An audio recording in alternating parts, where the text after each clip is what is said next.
The questions number 1 is follow. Which two features or solutions best enable a secure method for connecting users to an organization's private applications? Choose 2. Let's discuss the questions number 2. The questions number 2 is follow. Which two options can be used to connect to Prisma Access for contractors or unmanaged devices? Choose 2. Let's discuss the questions number 3. The questions number 3 is follow. A large financial firm is planning to leverage Prisma Access and needs to be compliant with a number of standards. They want to use Prisma Access to secure their data as it enters and leaves their environment, and to secure any data that is stored within the cloud to ensure they pass the audits required for compliance. Which two add-ons should be recommended to this firm to ensure they are compliant across their cloud storage and live banking transactions? Choose 2. Let's discuss the questions number 4. The questions number 4 is follow. Which feature of Prisma SD-WAN optimize application performance across the networks? Let's discuss the questions number 5. The questions number 5 is follow. A prospective Prisma Access customer has a requirement to allow their remote developer access to their local branch offices. Which add-on is needed to allow user to branch office access? Welcome everyone to 591 Lab. Today's topic, we will discuss about some questions from Palo Alto Networks System Engineer or PSE SASE Professional with some lab simulation. The PSE SASE Professional is the certification from Palo Alto Networks that validates your technical knowledge of the SASE products and services. Before we start, let me introduce you about the 591 Lab. 591lab.com is the top IT training and certification exam brand in China, Hong Kong, Taiwan, and Singapore. Our mission at 591 Lab is to provide our clients with exceptional exam preparation experience for certification in Cisco, Huawei, Aruba, Juniper, Palo Alto, and Fortinet exam threads. If you have any queries or questions about how to advance your technology career, please don't hesitate to contact us at 591lab.com. Today, we will be covering below topics: connecting private applications, secure unmanaged devices, data security, Prisma SD-WAN, and Prisma Access connecting RAID. Let's discuss the questions number 1. The questions number 1 is follow. Which two features or solutions best enable a secure method for connecting users to an organization's private applications? Choose 2. The options will be A. ZTNA connector, or B. remote networks, or C. Prisma SD-WAN, or D. service connection. Let's check the capability of Prisma Access to connect into private applications in the next slide.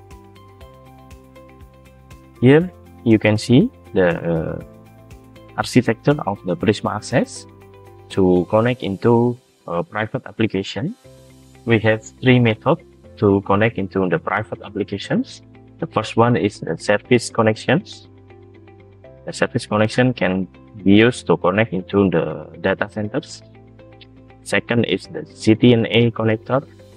The ZTNA connector, we can deploy virtual machines to the applications environment. Then we can access the application directly without using the private tunnels. And the last one is the colo connector. The colo connector is basically the dedicated link that is provided by the Palo Alto Networks into your applications environment. The most common method that is used is service connections and ZTNA connector.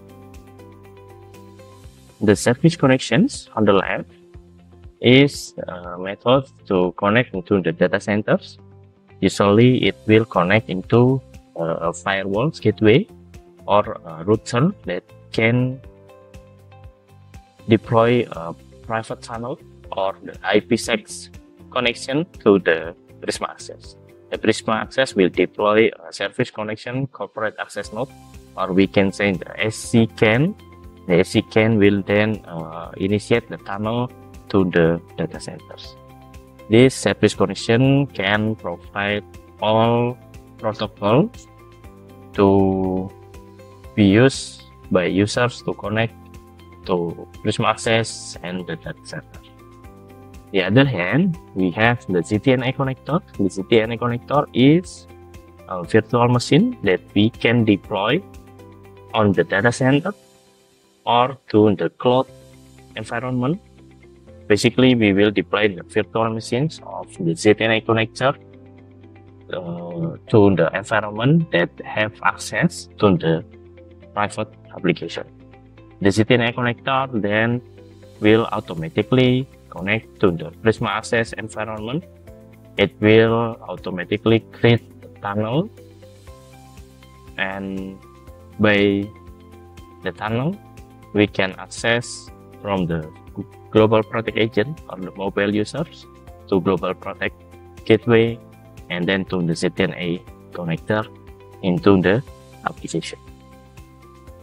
To see how we can access or we can configure the service connection and the ZTNA connector, I will show you on the dashboard.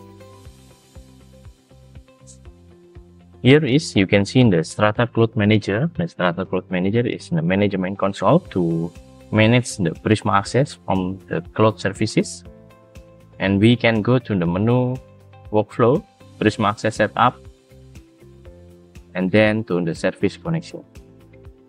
We can see that the service connection can be used to connect the tunnel from the Prisma Access into the private application. We can go to the add service connections. From the add service connections, we can type the name of the service connections as SCCAN sample. For example, we can choose the regions of the service connection. For example, we can use the Singapore, and then we can set up the tunnel. You can name the tunnel, for example,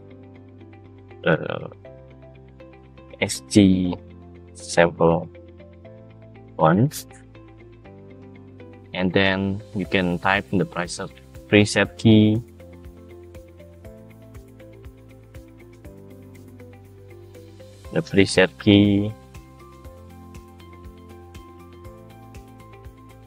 and then you can have the identifier, peer identifier, the static IP public of the peer, and then we can add the EK advance with which EK advance that we want to use and which the IPsec tunnel that we want to use.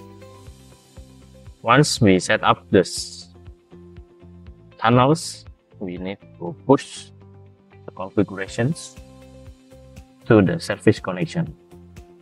Don't forget to put the description.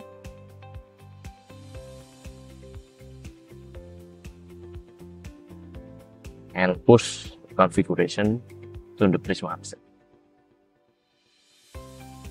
As for the ZTNA connector, you can go to workflow, ZTNA connector, overview. On the overview page, you can follow the step guide to create the ZTNA connector. The first one is to create the connector group, and then once the connector group is created, you can create a connector that is a virtual machine that you can deploy it on your private application. Once the connector is created, you can onboard the application target and connect it to the connector group. Here is the connector group that we have created, And once we created the connector group will have the PA service IP. The PA service IP is basically the IP public that is used by the Prisma Access to connect with the ZTNA connector.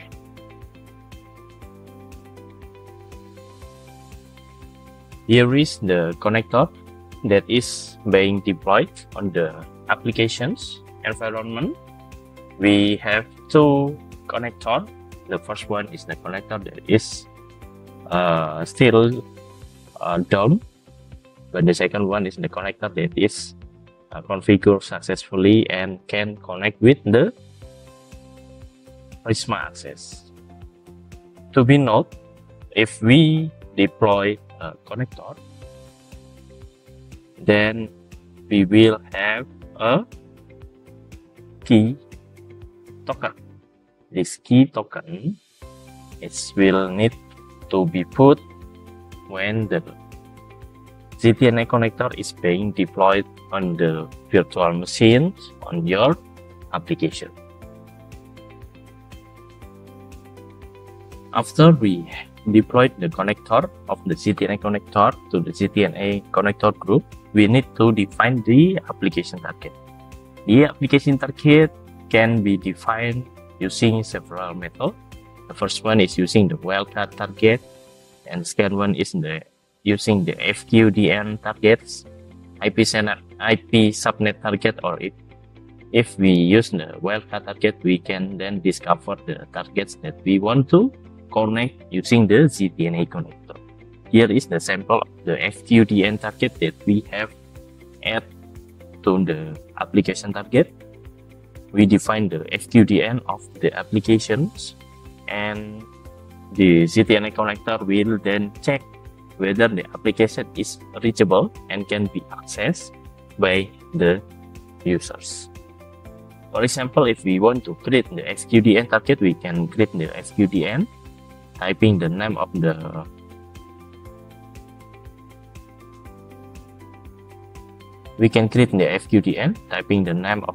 FQDN, select the connector group, type the FQDN target, and put the TCP port that we want to connect.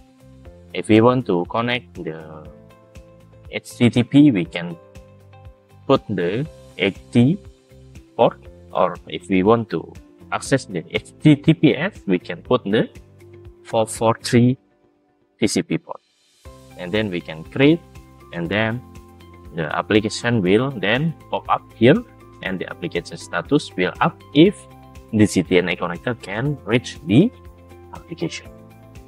Then, based on previous walkthrough, now we know that the Prisma Access can connecting into private applications using A, ZTNA connector, and D, service connection.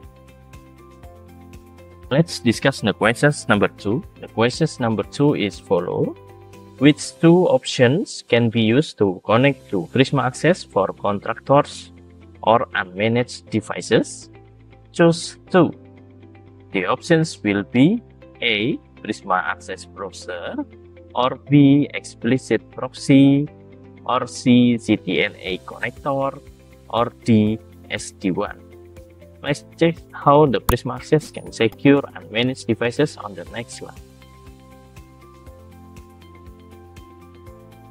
As you can see here, we have a Prisma Access that have the capability to multiple deployment modes.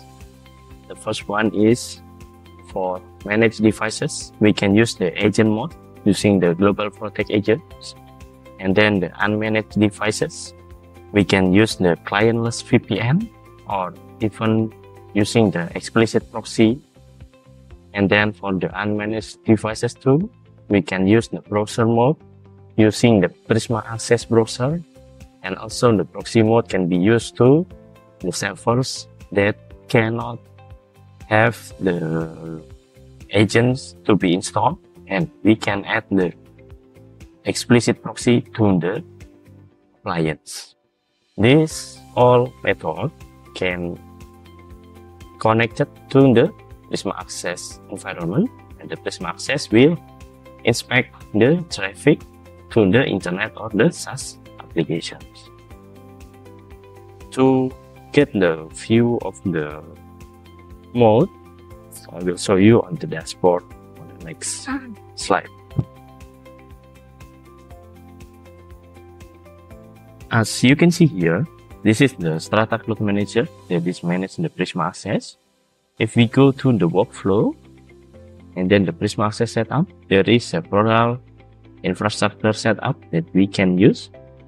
The first one is for the Prisma Access itself, the infrastructure, and then the mobile user, which is we have the options here, the Global Protect connections. With we can install the Global Protect app agent to the devices, and then the explicit proxy connections that we can enable to use the proxy autoconfig or make file that we can deploy to the endpoint. And then on the other hand, we also have the Prisma Access browser options. This Prisma Access browser will have the capability as the enterprise browser, and we have the full control over any traffic or any browsing that is initiated by the users. Here you can see in the Prisma Access browser, we can get the posture of the devices using the enterprise browser that is installed on the endpoint. Then we can also have the welcome page that we can modify and let the user choose which control or which profile that they want to use. And then, for example, we have the URL here that we have configured to masking the private information or the sensitive information, such as the credit card. We can mask the credit card number as we use the enterprise browser to control the view of the users. Then we can also have the watermark for a specific URL that we have defined on the policy. We can have the watermark, the information of the users that is logged into Prisma Access browser. This all method or this all capability of the Prisma Access browser will have full control of the unmanaged devices or BYOD devices. Then, from the previous explanations and walkthrough, the answer for the questions number 2 is A, Prisma Access browsers, and B, explicit proxy. Let's discuss the questions number 3. The questions number 3 is follow. A large financial firm is planning to leverage Prisma Access and needs to be compliant with a number of standards. They want to use Prisma Access to secure their data as it enters and leaves their environment, and to secure any data that is stored within the cloud to ensure they pass the audits required for compliance. Which two add-ons should be recommended to this firm to ensure they are compliant across their cloud storage and live banking transactions? Choose 2. The options will be A, Enterprise Data Loss Prevention, or B, Global Protect, or C, AI Power Agent, or D, SaaS Security API. To answer these questions, let's view the capability of Prisma Access.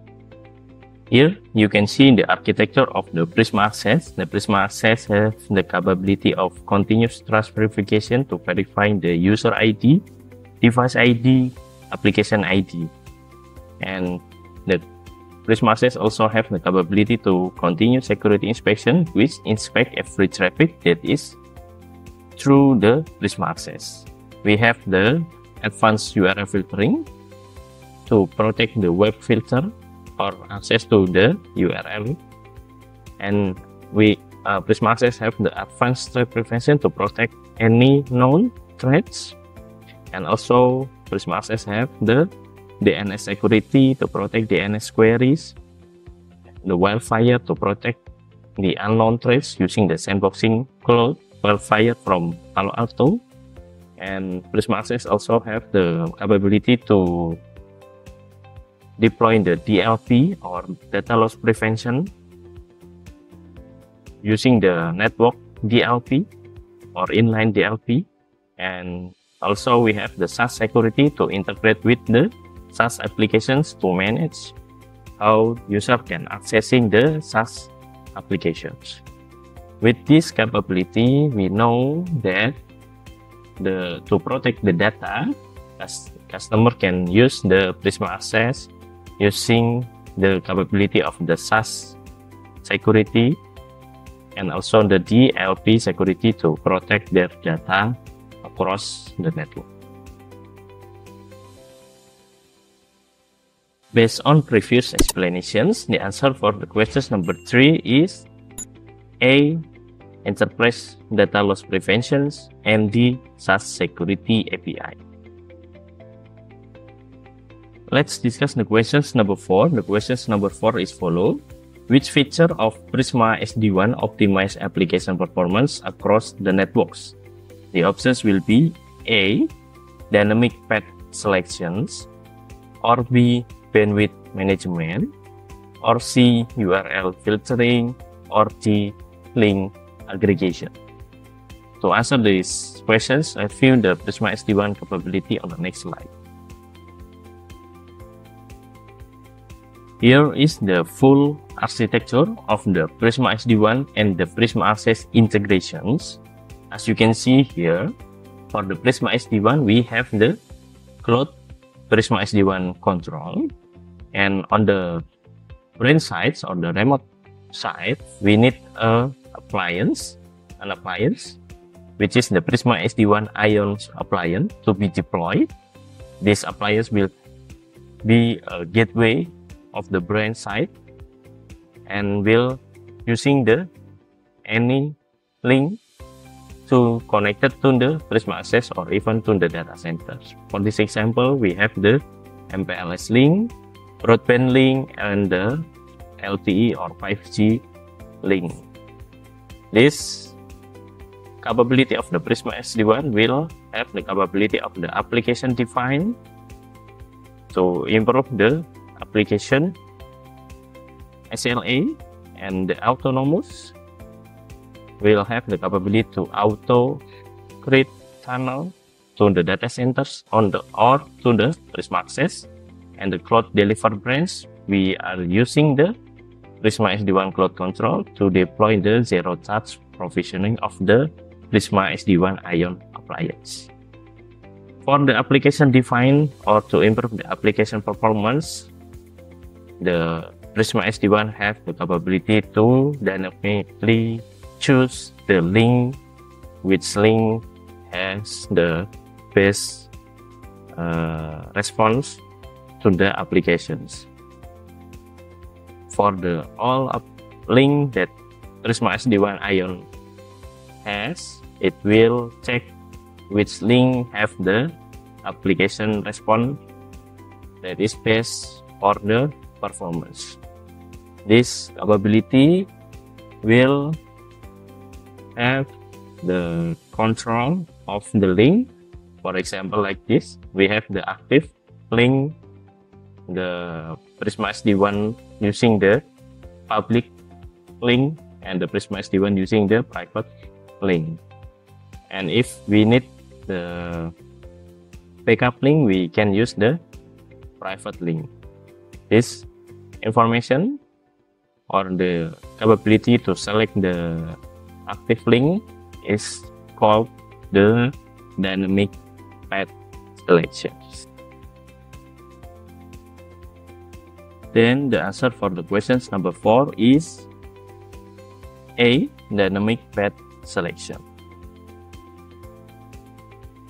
Let's discuss the questions number 5. The questions number 5 is follow. A prospective Prisma Access customer has a requirement to allow their remote developer access to their local branch offices. Which add-on is needed to allow user to branch office access? The options will be A. Net Interconnect License, or B. Next Generation CASB, or C. Explicit Proxy, or D. Global Protect. Let's check the concept of Prisma Access for connecting branch. Here you can see the architecture of the Prisma Access, especially if we have the remote network to be deployed. The remote network will connect to the RNSPN or remote network security processing node. The security processing node basically only serve the outgoing traffic from the branch to the Prisma Access or to the data center or to the internet. The capability of the inbound connections to the RNSPN, but we need the additional license such as the Net Interconnect License. The Net Interconnect License will then give the capability of RNSPN to route the traffic back to the branch office. Then if we have the RNSPN, we can access the resource behind the branch office from the data center, from the mobile user, or from the other branch. This capability will have or will give the Prisma Access the mesh capability to deploy or to connect every branch. Based on previous explanations, the answer for the questions number 5 is A. Net Interconnect License. That concludes our training for today. I hope you found this overview of PSE SASE Professional Exam topics helpful. Be sure to check out 591lab.com for more online course, practice exams, and training materials to continue your certification preparations. You can also visit www.591search.com to learn more about our full suite of services. Thanks for joining today's class, and I wish you the best of luck on your certification journey.